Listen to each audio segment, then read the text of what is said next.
एक समय की बात है। एक गांव में गौतम बुद्ध का बहुत बड़ा आश्रम था।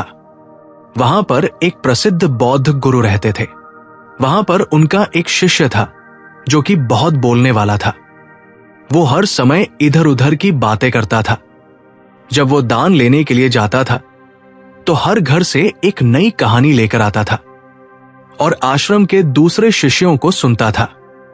वो हर समय एक शिष्य की दूसरे शिष्य से बुराई और चुगली करता रहता था और दूसरों के सामने अच्छा बनने का प्रयास करता रहता था।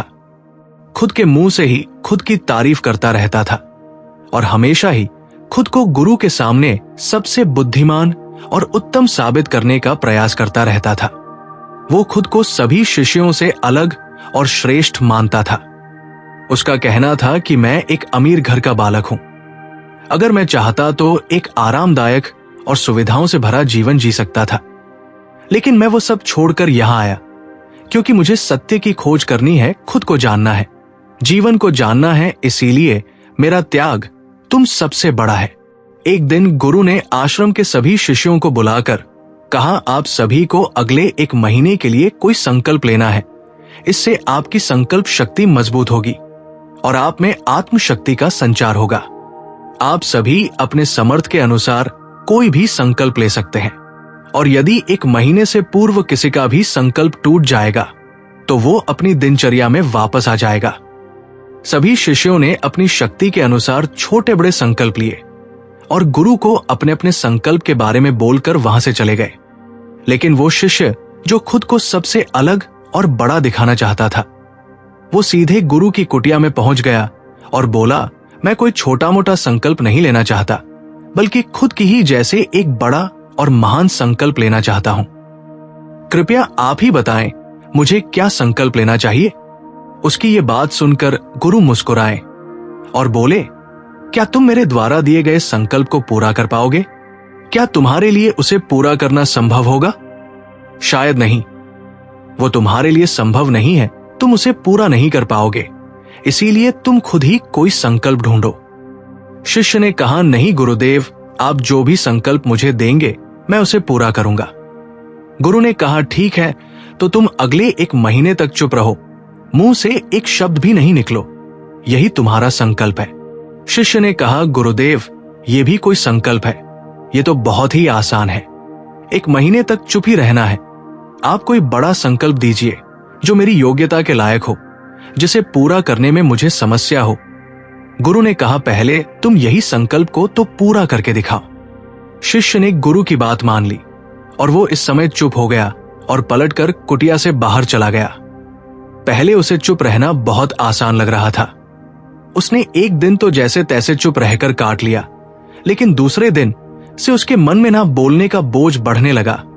तीसरे दिन उसे भारीपन महसूस होने लगा और चौथे दिन उसके अंदर एक अजीब सी बेचैनी होने लगी, क्योंकि आसपास आश्रम के सभी शिष्य एक दूसरे से बातें कर रहे थे। ये देख वो पूरा दिन उदास रहा। इसी तरीके से कुछ दिन और बीते और वो शिष्य बीमार पड़ गया। उसका सर फटा जा रहा था। उसका खाने पीने तक का मन नहीं कर रहा था। वो सिर्फ बोलना चाहता था। वो गुरु के पास गया और उनके सामने बैठकर लिखकर उन्हें बताया, गुरुदेव, मैं बोलना चाहता हूं। मुझे सांस नहीं आ रही, मेरा दम घुटा जा रहा है, मैं अंदर ही अंदर पागल हुआ जा रहा हूं। मैं क्या करूं, संकल्प तोड़ दूं क्या? ये पढ़कर गुरु मुस्कुराए और बोले, संकल्प तोड़ने के लिए ही होते हैं, लेकिन जो अपने संकल्प को पूरा कर लेता है वही अपनी आंतरिक शक्ति को बढ़ाता है, और जो अपनी आंतरिक शक्ति को बढ़ाता है वो समाज की कल्याण करता है। संकल्प का लेना भी तुम्हारे हाथ में था और इसे तोड़ना भी तुम्हारे ही हाथ में है। तुम्हारे बहुत से भाई अपने संकल्प को तोड़कर अपनी पुरानी दिनचर्या पर वापस आ चुके हैं। अगर तुमसे नहीं हो पा रहा तो तुम भी संकल्प तोड़कर अपनी पुरानी दिनचर्या पर वापस जा सकते हो। लेकिन याद रहे, अगर आज तुम इस छोटे से संकल्प को नहीं संभाल पा रहे तो तुम अपनी बाकी की पूरी जिंदगी को कैसे संभाल सकोगे, बाकी फैसला पूरी तरह से तुम्हारे हाथों में है। गुरु की यह बात उस शिष्य के दिल में चोट कर गई। वो बिना कुछ बोले वहां से वापस चला गया और खुद को अपनी कुटिया में बंद कर लिया। वो केवल अपने जरूरी कामों के लिए ही कुटिया से बाहर निकलता था। बाकी सारे समय कुटिया के अंदर ही बैठा रहता।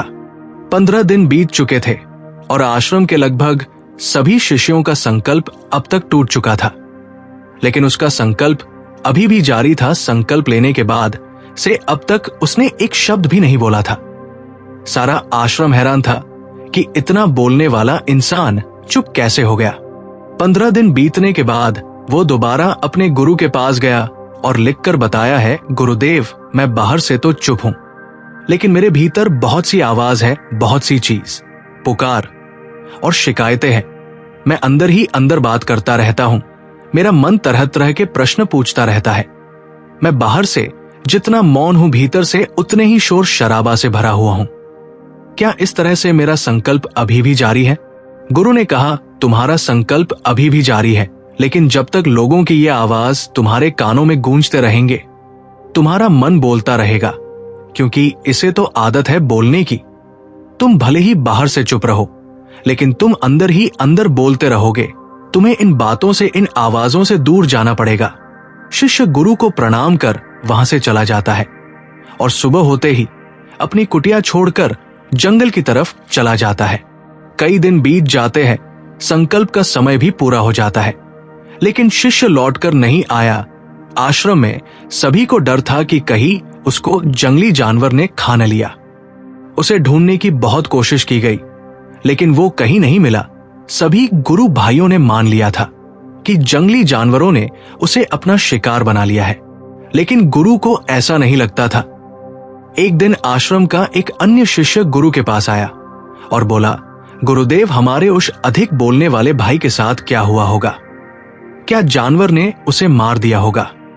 गुरु ने कहा, हो सकता है कि जानवरों ने उसे अपना शिकार बना लिया हो, लेकिन उसके न लौटने की एक दूसरी वजह भी हो सकती है। शायद उसे वो मिल गया है जिसके लिए वह गया था। फिर शिष्य ने पूछा, गुरुदेव, क्या ज्यादा बोलना इतना हानिकारक होता है? गुरु ने कहा, इंसान के जीवन के बहुत सारे दुखों में से एक दुख ये भी है कि वो कभी चुप नहीं रह सकता, हमेशा कुछ ना कुछ बोलता ही रहता है। सिर्फ हमारे बोलने के कारण हमारे आधे से ज्यादा दुख पैदा होते हैं। परिवार के अधिकतर झगड़ों की वजह हमारा बेमतलब बोलना ही होता है। हम में से कोई भी चुप नहीं रहना चाहता। हम बस सामने वाले को सुना देना चाहते हैं।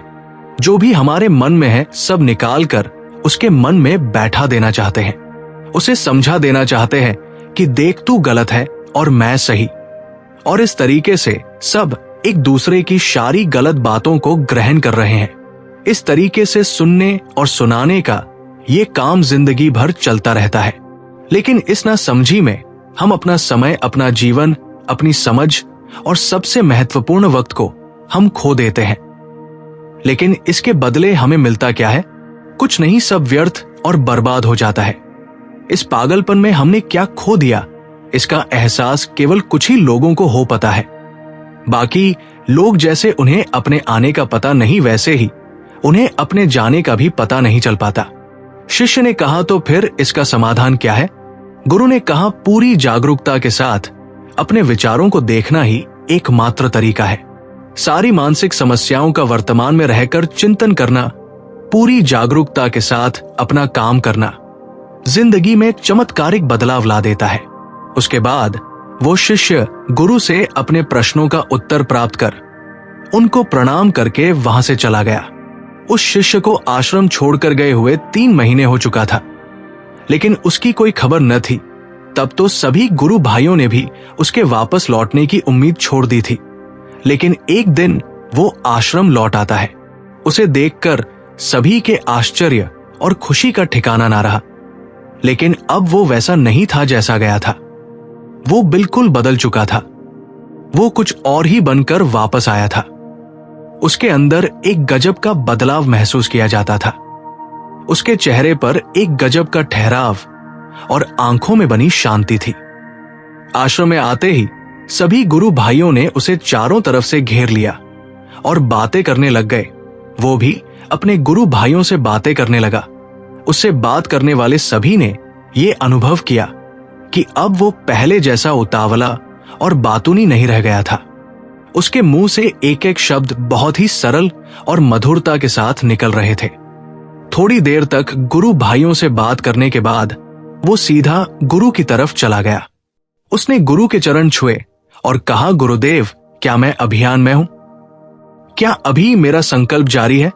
गुरु ने कुछ देर तक शिष्य की आंखों में बड़े ध्यान से देखा और कहा, हाँ, तुम अभी भी अभियान में हो। तुम्हारे मुंह से एक भी शब्द निकल नहीं रहा और तुम्हारा संकल्प अभी भी जारी है। शिष्य ने कहा, गुरुदेव, जब मैं आश्रम से गया तो मैं मुंह से तो चुप था, लेकिन मेरे अंदर बहुत सी आवाज हो रही थी। मन में बहुत से प्रश्न थे और वो बंद नहीं हो रहे थे। तो मैं जंगल में चला गया इस उम्मीद से कि वहां मुझे शांति मिलेगी और मेरे मन की बकबक कम हो जाएगी। लेकिन मैं जितना एकांत में जाता गया, मेरे अंदर की आवाज उतनी ही तेज होती गई। मेरे भीतर की पुरानी से पुरानी आवाज मुझे सुनाई देने लगी। तब जाकर मैंने महसूस किया कि मैं कितना गलत कर रहा था। जब मैं अपने परिवार वालों, दोस्तों को और गुरु भाइयों को बुरा भला कहता था, तो उसे समय मुझे लगता था कि मैं सही कह रहा हूं। जब मैं गुरु भाइयों की एक दूसरे से चुगली करता था और उनका मजाक बनाता था, तब भी मुझे यही लगता था कि मैं उनसे बेहतर हूं और मैं सही कर रहा हूं। लेकिन उस दिन मैंने पहली बार महसूस किया कि मैं कितना गलत बोलता था। काफी दिनों तक ये सारे शोर और शिकायतें मेरे अंदर चलती रही, लेकिन धीरे धीरे करके एक दिन ये सारी आवाज मेरे अंदर से समाप्त हो गई। अब मैं भीतर से भी मौन हो गया। उसी घने जंगल में कोई बोलने वाला था नहीं और भीतर कोई आवाज बची ही नहीं थी। और मैं उसी दिन पहली बार मौन का सही अर्थ समझा। मेरे चारों तरफ बहुत शांति थी। हालांकि अभी भी कुछ आवाज आ रही थी जो पहले भी आती थी, लेकिन मैं उन्हें सुन नहीं पाता था।